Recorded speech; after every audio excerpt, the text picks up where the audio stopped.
galera, vocês que estão acompanhando aí mais um 3 minutos de esporte com Vanderlei Correia. Vamos lá, vamos falar de futebol, que aconteceu muita coisa nesse final de semana. Começando a falar do Campeonato Paulista, o Palmeiras venceu o Santos no primeiro jogo das semifinais no sábado no Pacaembu pelo placar de 1-0 e está agora a um empate. O gol foi marcado pelo William Bigode depois de uma triangulação da equipe do Palmeiras, parecia jogo de bobinho, né? Toca de um lado, inverte do outro, tocou, entrou numa facilidade, os dois laterais do Santos só olharam, hein? Daniel Guedes e o Dodô, olha, esses dois com D aí, brincadeira, viu? Não fizeram nada, só acompanharam, só ficaram olhando os jogadores do São Paulo do Palmeiras jogar, principalmente o Daniel Guedes, né? E depois o Dodô também, que chegou atrasado no cruzamento ali do Dudu. Mas enfim, o Palmeiras venceu pelo placar de 1-0, mas o nome do jogo, na verdade, foi o goleiro Jailson do Palmeiras, que efetuou pelo menos 4 defesas ali, que foram fundamentais para a manutenção desse placar aí, o Palmeiras. O Santos melhorou, foi pra cima, a torcida incentivou, apoiou, tinha pouco torcedor, né? A torcida do Santos também é brincadeira, tem que apoiar mais o clube, né?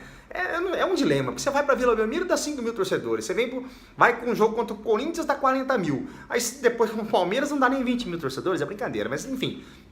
Santos perdeu pelo placar de 1-0, precisa reverter isso agora, o próximo jogo será na terça-feira no Pacaembu de novo, às 8h30 da noite, né? E no horário de Brasília, o Santos precisa vencer por 1-0 para levar para os pênaltis e vencer por mais gols, o Santos se classifica para a final do Campeonato Paulista, para enfrentar São Paulo ou a equipe do Corinthians. O São Paulo venceu o Corinthians pelo placar de 1-0 também, placar mínimo.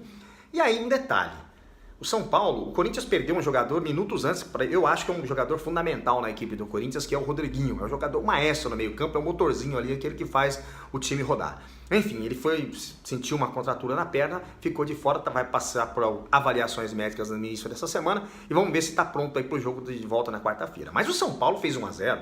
E o São Paulo tinha mais volume de jogo, mas o São Paulo se retraiu, parece que ficou com medo, não estava acreditando, era o primeiro clássico que o São Paulo vence nesse ano. O São Paulo poderia ter ido para cima e finalizado o Corinthians. Chegar em Itaquera com 2 gols de diferença era outra situação.